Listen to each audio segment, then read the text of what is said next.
Vale, ahí, perfecto. Ya estáis viendo la presentación, ¿verdad? Venga, gracias. Entonces, vámonos con estos 7 cielos, de dónde surgen y qué pasa con ellos.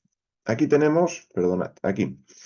Los 7 cielos, su mención aparece en el Talmud Babli, el Talmud de Babilonia. ¿Sí? Hay 2 Talmuds, Talmud de Babilonia y el Talmud de Jerusalén. En este caso nos referimos al Talmud de Babilonia, Talmud Babli, y en el Tratado Hagigah, en este apartado 12b, del 5 al 7, es una cita tomada de sefaria.org. Sefaria.org es una página donde tienes toda la literatura judía, la Mishnah, el Talmud, está todo ahí, es una maravilla, solo que está en inglés. Entonces, si no se te da bien el inglés, pero se te da bien el Google Translate, pues usas Google Translate y el traductor de Google y sin problema. Aquí lo que nos dice en este tratado es que Reish Lakish dijo, hay 7 firmamentos y son los siguientes, y los menciona.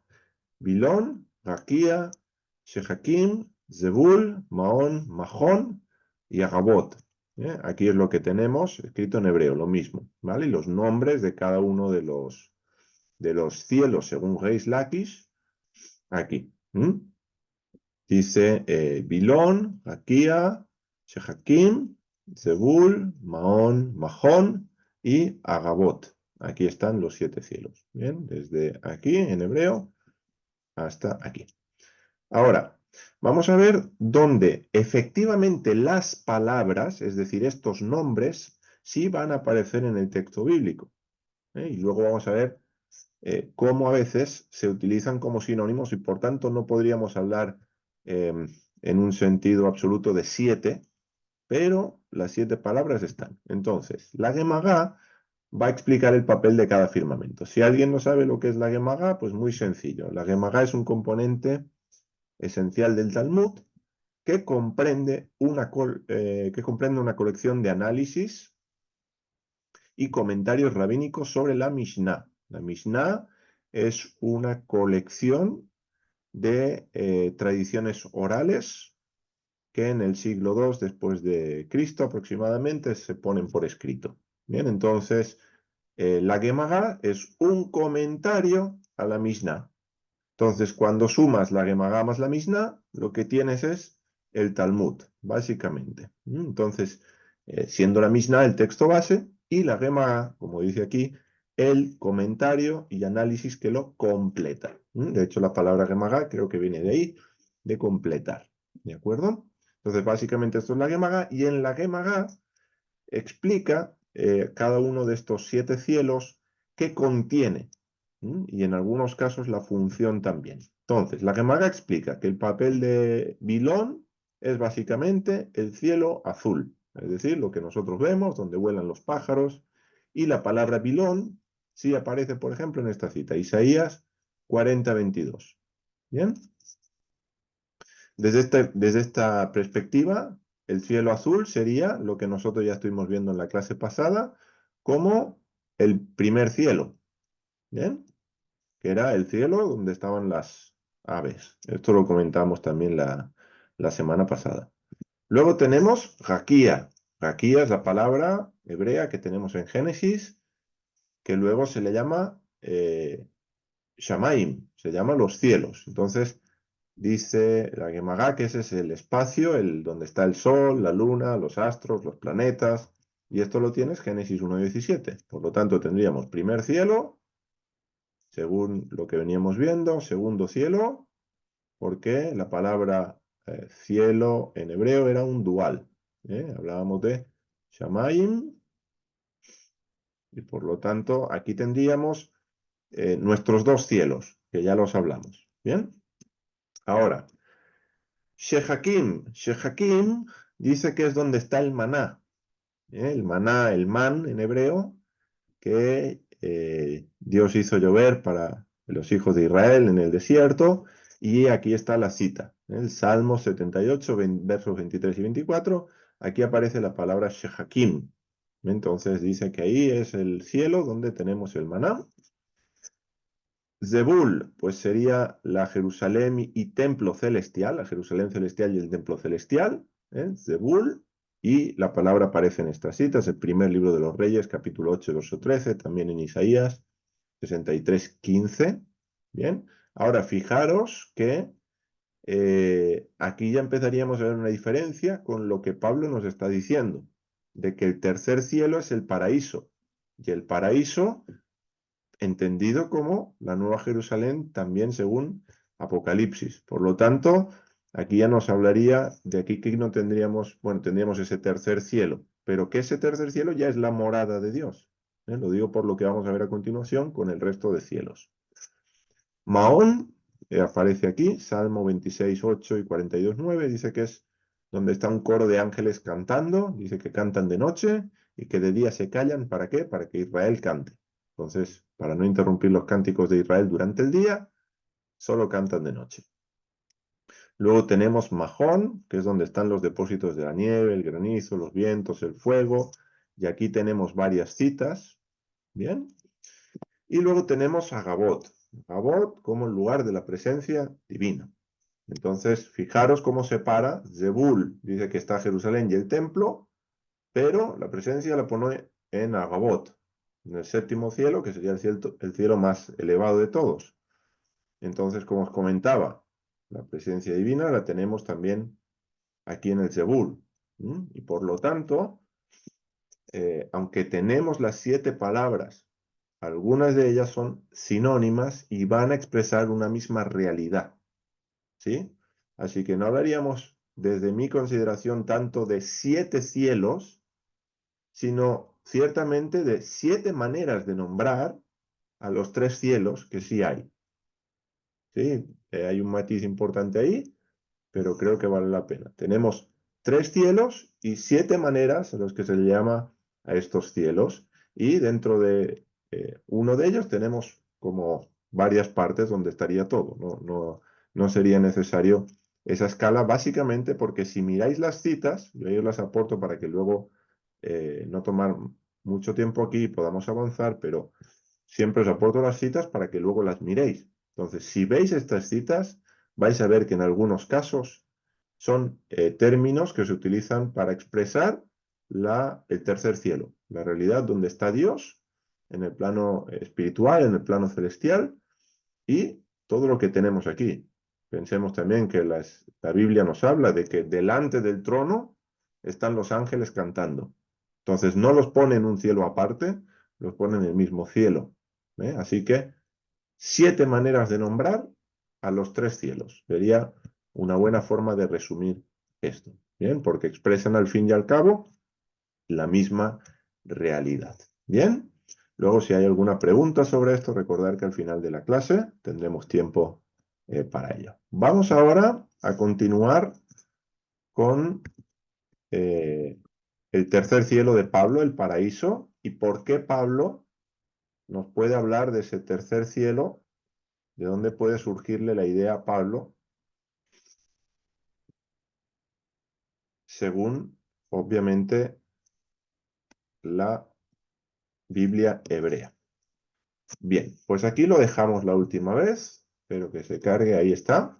Sí, veníamos del texto de Pablo, vamos a poner un poco de contexto, de recordatorio. Segunda de Corintios 12, del 1 al 4, dice, conozco a un hombre que hace años fue arrebatado hasta el tercer cielo y lo llama también paraíso. ¿Sí? Entonces decíamos Shamaim 2 cielos, Pablo nos ha hablado en tercero. Entonces, ¿de dónde puede surgir la idea del tercer cielo? Pues bien, voy a citar 2 textos a modo de ejemplo en la Biblia hebrea de dónde pudo sacar Pablo esta idea. Y aquí la tenemos. El primer texto es Deuteronomio 10, 14. Deuteronomio 10, 14.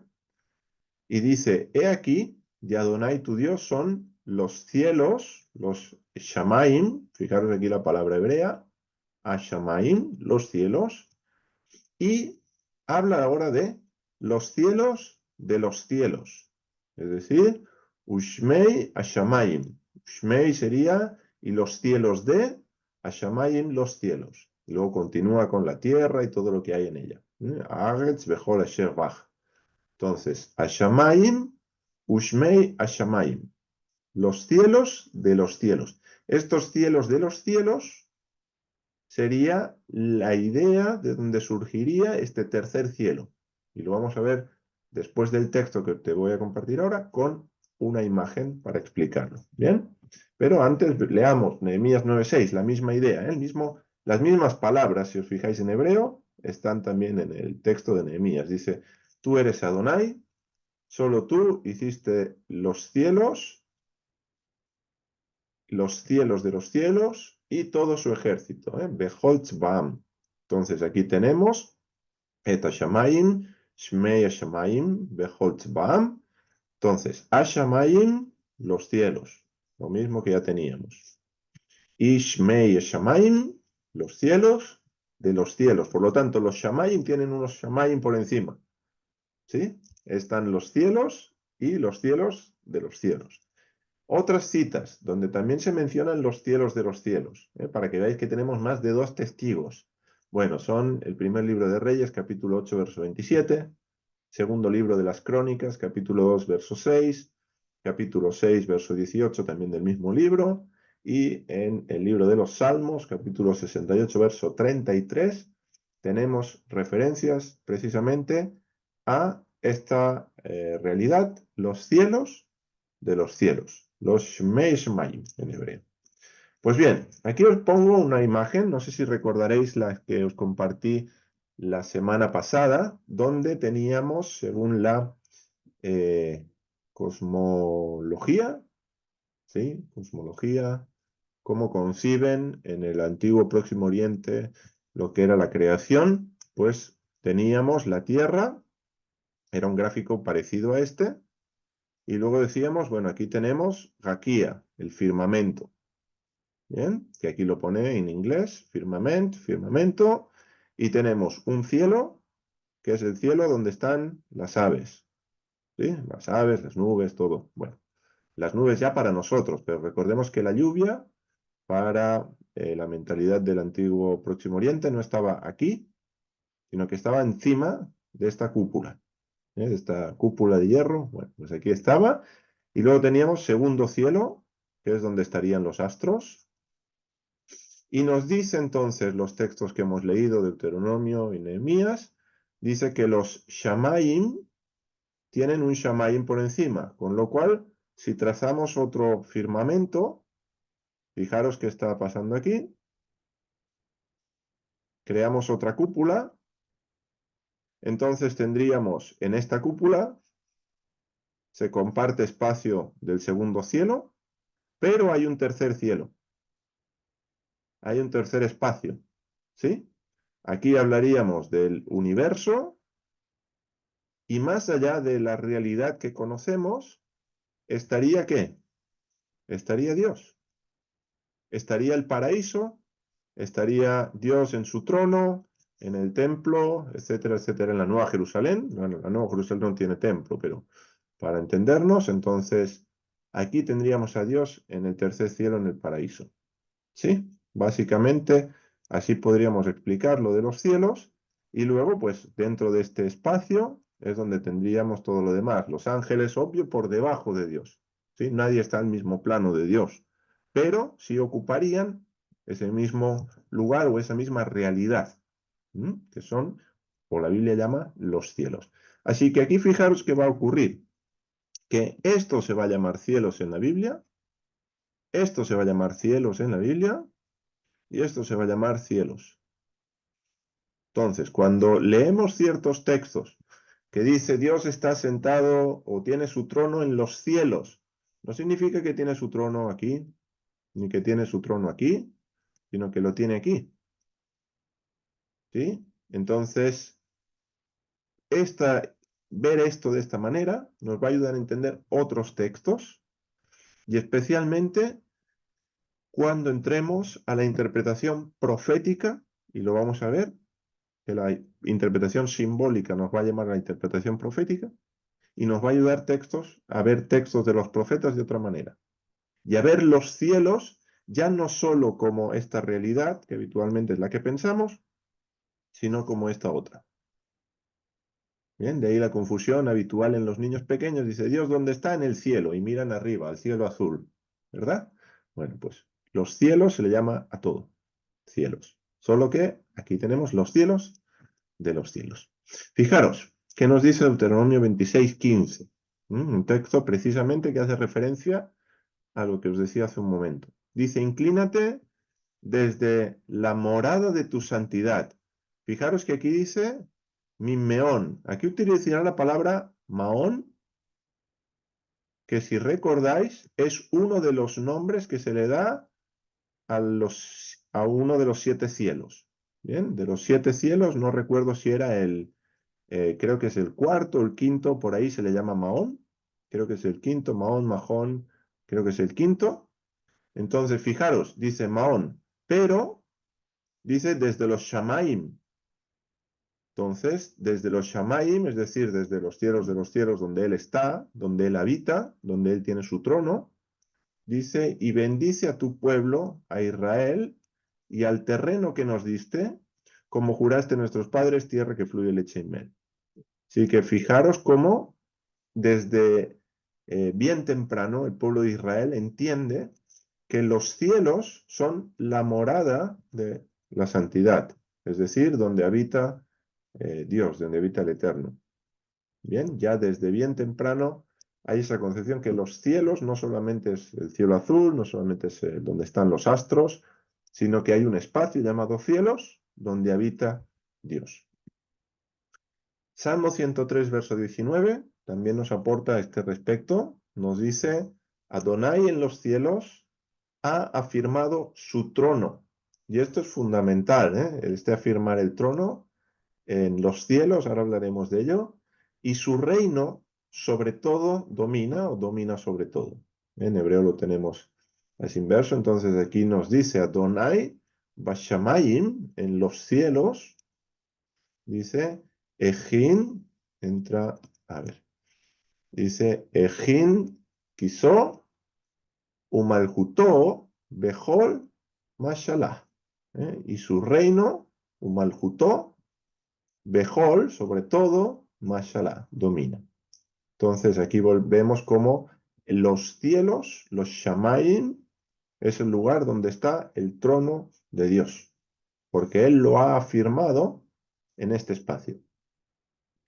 Otros textos, otros versos donde aparecen los cielos como trono de Dios son en el segundo libro de las Crónicas 30:27, Job 22:12, Salmos 2:4, 11:4, 115:3, 123:1, luego tenemos Isaías 66:1 y Mateo 5:34. Recordemos, este texto es muy interesante porque Jesús lo va a decir.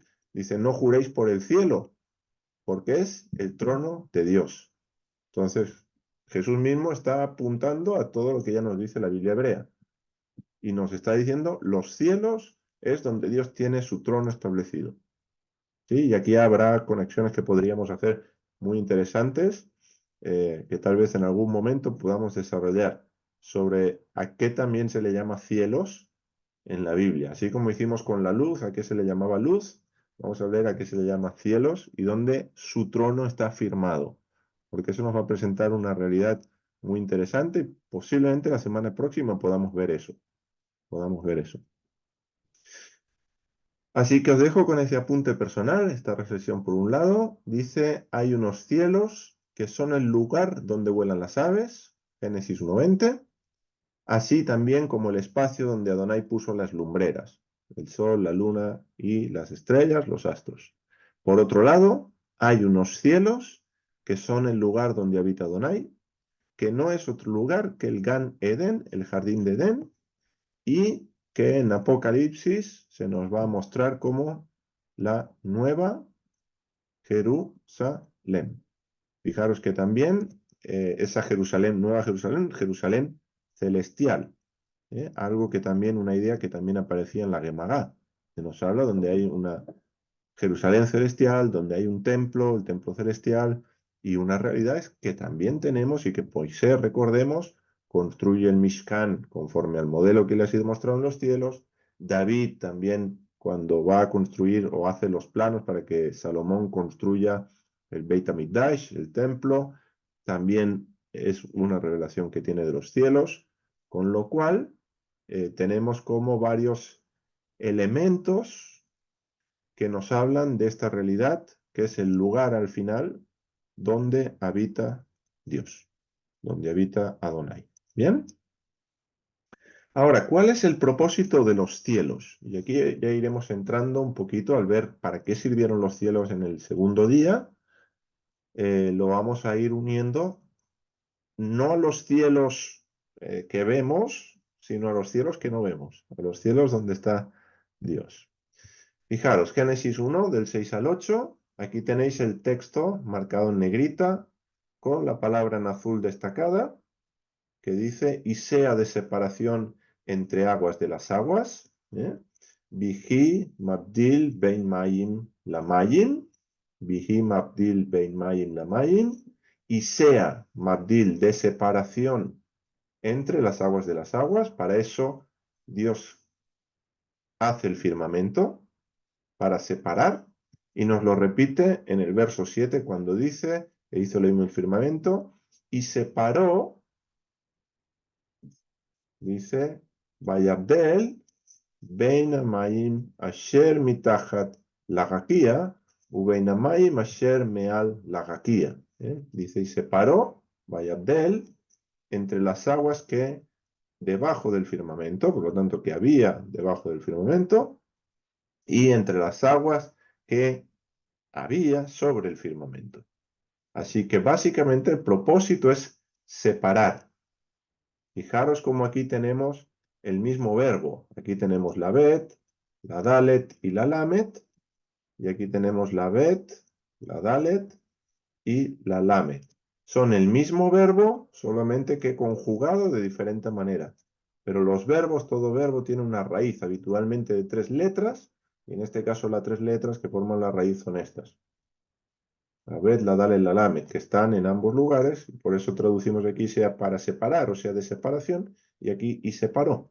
Entonces los cielos sirven, el firmamento que es llamado cielos, el Shamayim, sirven para separar las aguas. Fijaros, entre aguas de las aguas, entre las aguas y entre las aguas. Se repite hasta en 3 ocasiones el Bein Hamayim este. ¿Bien? Entonces, los cielos son para separar las aguas. Este es el propósito por los cuales son creados los cielos. Ahora, vamos a ver las aguas desde una interpretación simbólica. Ya he mencionado algo en el día 1, hablamos de eso en la introducción también, pero vamos a verlo ahora con textos. Apocalipsis 17:1 nos dice, y vino uno de los 7 ángeles, de los que tenían las 7 copas, y habló conmigo diciendo, ven, te mostraré la sentencia contra la gran ramera que está sentada sobre muchas aguas. Fijaros, le va a dar una visión, le va a mostrar una sentencia contra la gran ramera que está sentada sobre muchas aguas.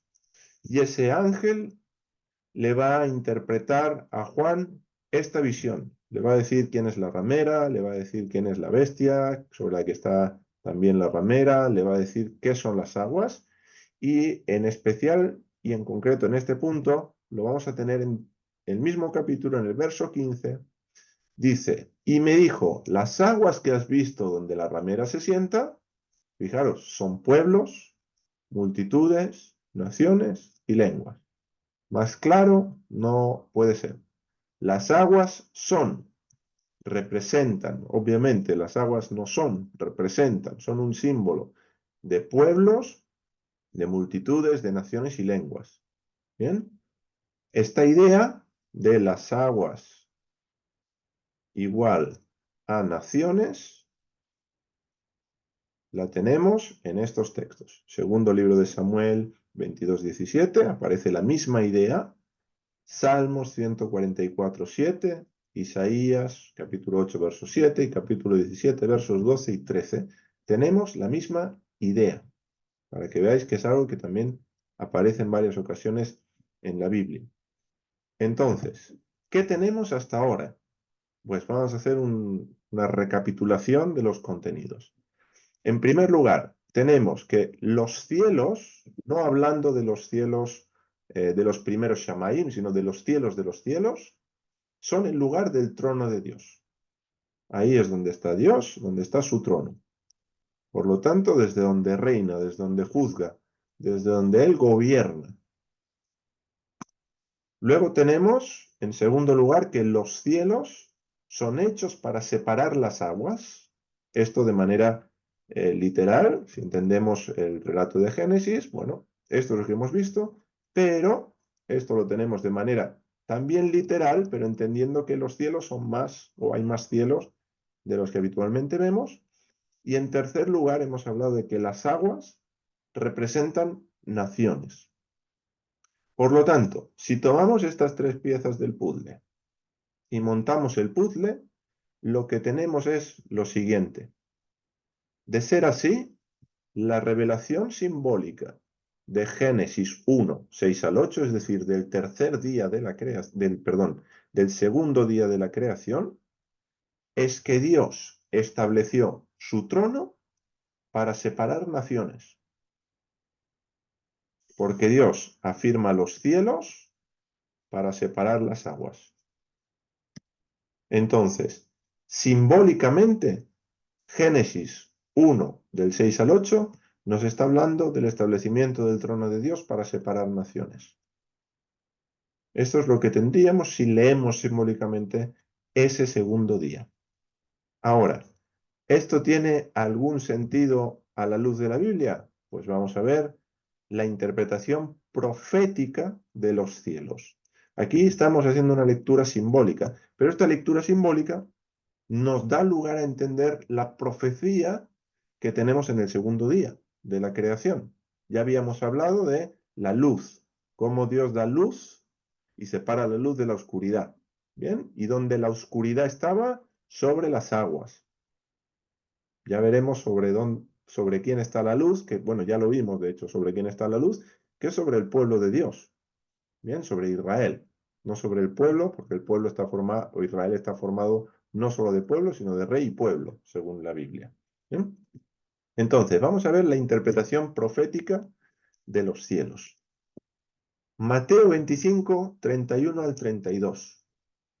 Dice, Jesús hablando a sus discípulos, y cuando el Hijo del Hombre venga en su gloria, y todos los ángeles con él, fijaros, entonces se sentará en su trono de gloria, y serán reunidas delante de él todas las naciones. ¿Y qué va a hacer? Los apartará unos de otros, como el pastor separa las ovejas de las cabras. Así que, ¿qué tenemos en este texto? Tenemos trono y tenemos naciones y tenemos separación de naciones. Así que proféticamente, Génesis, el segundo día de la creación, lo voy a decir mejor así, más que la cita, el segundo día de la creación, está anunciando el día en el que Dios, por medio del Mesías, va a juzgar a las naciones. El juicio que tenemos en Mateo 25 no es un juicio individual, no va a juzgar a cada individuo por separado, sino que es un juicio colectivo, un juicio nacional de cómo las naciones han tratado a su pueblo, al pueblo de Dios. Porque va a decir, dice, me visteis desnudo y me visteis sediento y me disteis de beber. Dice, ¿cuándo hicimos esto? Bueno, pues cuando lo hicisteis a mi pueblo. Entonces, según las naciones hayan tratado al pueblo de Dios, así van a ser juzgadas. Y Dios, por medio del Mesías, va a juzgar de la misma manera que Dios juzgaba a su pueblo en la Biblia hebrea por medio del rey, por medio de los jueces. Entonces tenemos esa misma jerarquía, no es algo nuevo que aparece, no es algo que ahora el Hijo del Hombre sustituye a Dios, y no, es algo que ya tenemos también en la Biblia hebrea, es la misma jerarquía, el mismo orden. Bien, pero tenemos trono, tenemos naciones y tenemos separación de naciones. Los cielos donde está el trono, para separar las aguas, para separar las naciones. ¿Bien? Otro texto donde vemos esto, Apocalipsis capítulo 20, versos del 11 al 14. Leemos desde el 11 y dice, y vi un gran trono blanco, gran trono, volvemos a tener trono, y al que estaba sentado en él, aquí ya no dice, aquí es una referencia a Dios, ya no a Jesús, ya no a Yeshua, sino a Dios. Dice, de delante del cual huyeron la tierra y el cielo, y ningún lugar se encontró para ellos. Bien, este tierra y este cielo son el cielo del que hemos hablado, el primer cielo, el segundo cielo. Bien, pero aquí está Juan teniendo una visión de los cielos, de los cielos de los cielos, donde está el trono de Dios. Dice, en ningún lugar se encontró para ellos. Dice, y vi a los muertos, grandes y pequeños, de pie ante el trono, y los libros fueron abiertos. Y aquí sí ya tenemos un juicio individual, ¿eh? Lo que no teníamos antes, aquí sí tenemos juicio individual, porque dice, vi a los muertos grandes y pequeños. Y otro libro fue abierto, que es el de la vida, el libro de la vida. Y fueron juzgados, fijaros, juicio, separación, los muertos por lo que estaba escrito en los libros según sus obras.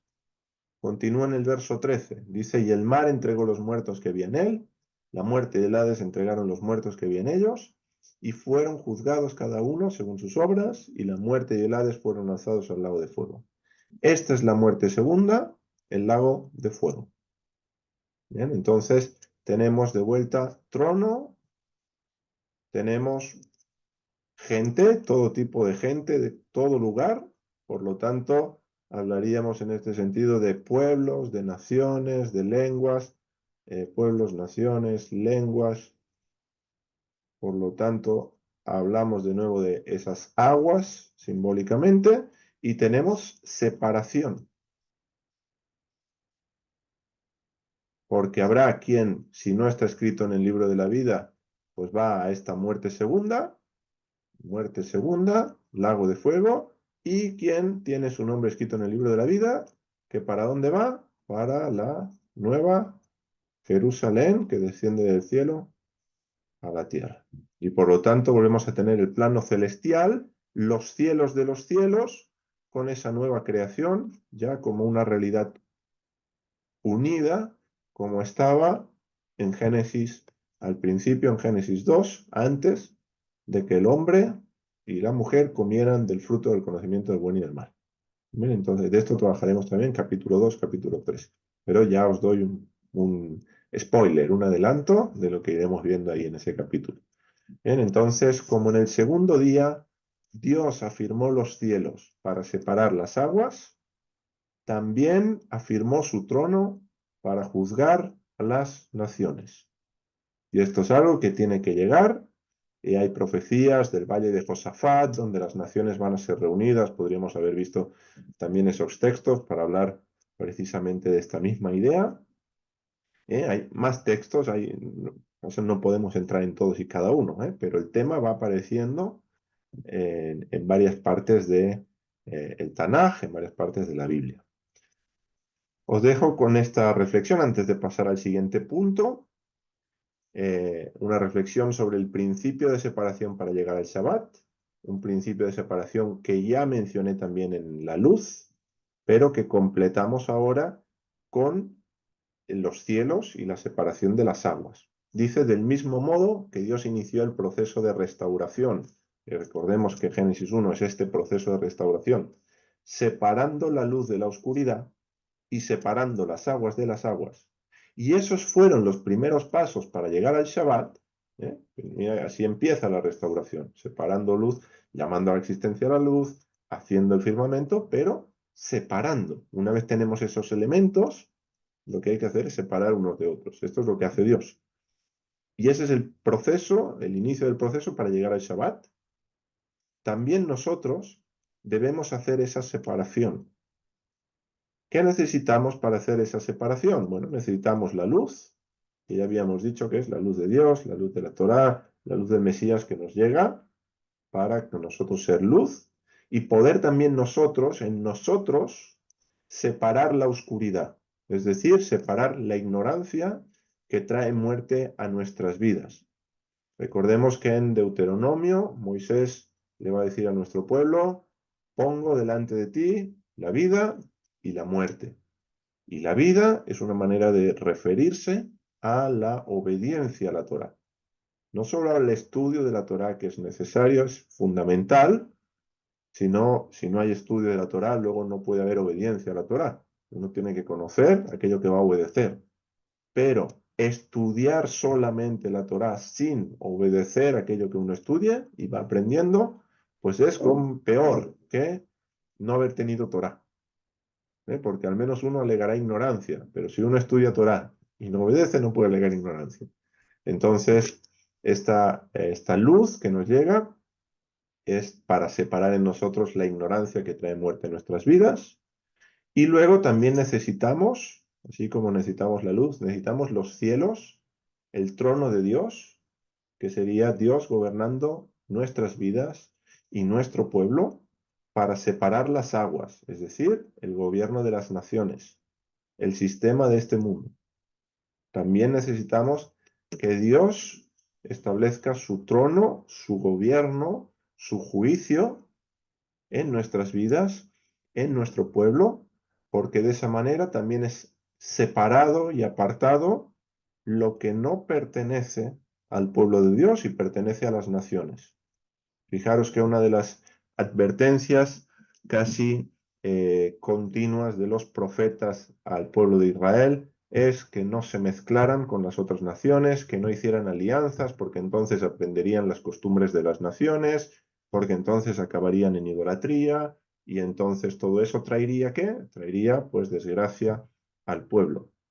Entonces, esa es lamentablemente ha sido nuestra historia, donde continuamente hemos dicho que no al gobierno de Dios, le hemos dicho que sí al gobierno del hombre, le hemos dicho que sí a las alianzas políticas con otras naciones, con otros países, y en lugar de apoyarnos solamente en el Eterno, nos hemos apoyado en el hombre, nos hemos apoyado en los acuerdos, y hemos acabado incurriendo en idolatría. Entonces, fijaros qué importante que haya los cielos, que esté el trono de Dios gobernando nuestras vidas, gobernando nuestro pueblo. Entonces, tenemos un sentido, obviamente, siempre individual y colectivo. No olvidemos el sentido colectivo, tampoco el individual. Se trata de trabajar en uno y de ver de qué manera también puede trabajar para el bien de todo el pueblo. ¿Sí? Entonces, Dios tiene que gobernar nuestras vidas, tiene que gobernar nuestro pueblo, y cuando empezamos con este proceso de separación de la luz de la oscuridad, de lo que Dios manda, de su gobierno, de lo que pertenece a las naciones y no le es propio al pueblo de Dios, entonces de esa manera avanzamos hacia el Shabbat en toda su plenitud. Ahí estamos iniciando ese proceso para llegar al Shabbat, para llegar al cese. Y no solamente al cese semanal, que también, sino a ese otro cese, ese otro Shabbat, que es un día que no tiene más noche. ¿Sí? Y ahí vuelvo a la profecía que leíamos de Zacarías, donde habrá un día que será todo luz, y a la hora de la tarde habrá luz y no vuelve a haber oscuridad más para el pueblo de Dios. Entonces el Shabbat semanal es una sombra de ese otro Shabbat que está por venir. Pero necesitamos empezar ese proceso de restauración en nuestras vidas y en nuestro pueblo. El proceso ha empezado, necesitamos continuar nosotros ese proceso de restauración. ¿Bien? Ahora vamos a comparar para terminar, y con esto sí ya doy paso si hay preguntas para terminar hoy. Aunque sea brevemente mencionar el segundo día y el segundo milenio. Es algo que también abordamos en la introducción. Y ya dijimos, Isaías 46, 9 al 10. Leo el verso 10 directamente porque es un texto que ya hemos leído en otras ocasiones, donde dice, el que anuncia, refiriéndose a Dios, al Dios de Israel, el que anuncia desde el principio lo porvenir. Marit mereshit, aharit, umikede masher lo naasu. Y desde la antigüedad lo que aún no era hecho.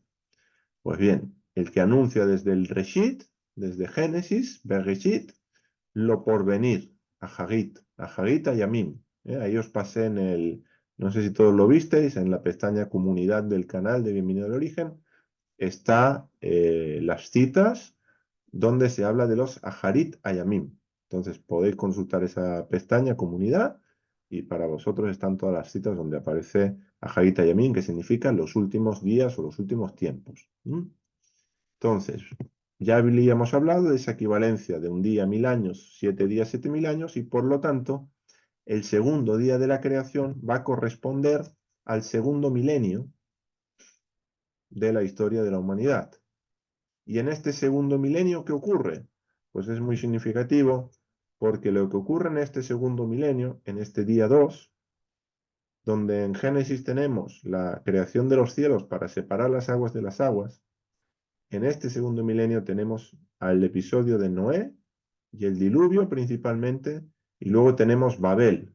Babel, donde hay precisamente se desecha el gobierno de Dios y se establece el gobierno humano, y lo que hay es que Dios dispersa a toda esta gente que estaba aquí en Babel. Ya veremos quién estaba en Babel. No estaba todo el mundo en Babel, pero había mucha gente aquí en Babel. Entonces tenemos especialmente Noé y el diluvio, con esa intervención de las aguas, que todo vuelve de alguna manera a ese estado original según Génesis 1, donde toda la tierra vuelve a estar cubierta por aguas. No quiero entrar mucho porque cuando lleguemos al capítulo 6 de Génesis es cuando lo veremos en detalle.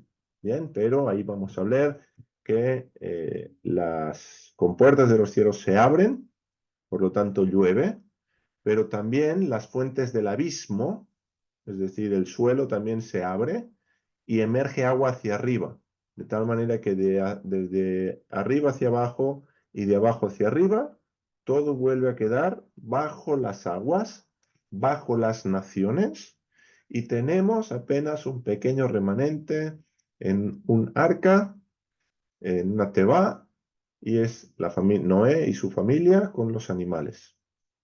Bien, pero el resto vuelve a estar todo inundado, aunque después de ese Mabul, después de ese diluvio, volveremos a tener como Dios pone en orden, como en el segundo día va a poner en orden esas aguas de nuevo, y vamos a ver cómo Dios va a hacer pasar un viento, de la misma manera que en Génesis 1:2 teníamos el Ruach Elohim, también en la historia de Noach vamos a tener Ruach, que Dios va a hacer pasar para que esas aguas se coloquen en su lugar. Bien, entonces, todo eso también lo vamos a abordar desde una perspectiva literal, pero desde una perspectiva simbólica y profética, porque la historia de Noé y el diluvio también es una historia que tiene mucho de profecía. Y termino con esto: el diluvio significó, por tanto, un nuevo Génesis. De hecho, cuando llegamos a Génesis 9, vamos a ver cómo Dios establece un pacto con Noé, y vamos a tener varias referencias a Génesis 1. Vamos a tener varias alusiones y varias referencias a Génesis 1. Por lo tanto, vamos a ver cómo en efecto, después del diluvio, va a llegar un nuevo Génesis, una nueva creación. Y esa nueva creación no va a dejar de ser una sombra de la nueva creación que vendrá. Esta primera nueva creación emergió de las aguas y del haber sido inundada por aguas. La segunda nueva creación va a emerger de el fuego, de haber sido inundada por fuego, que es algo que nos dicen los profetas, y también el Nuevo Testamento nos habla precisamente de esto. Así que terminamos aquí por hoy.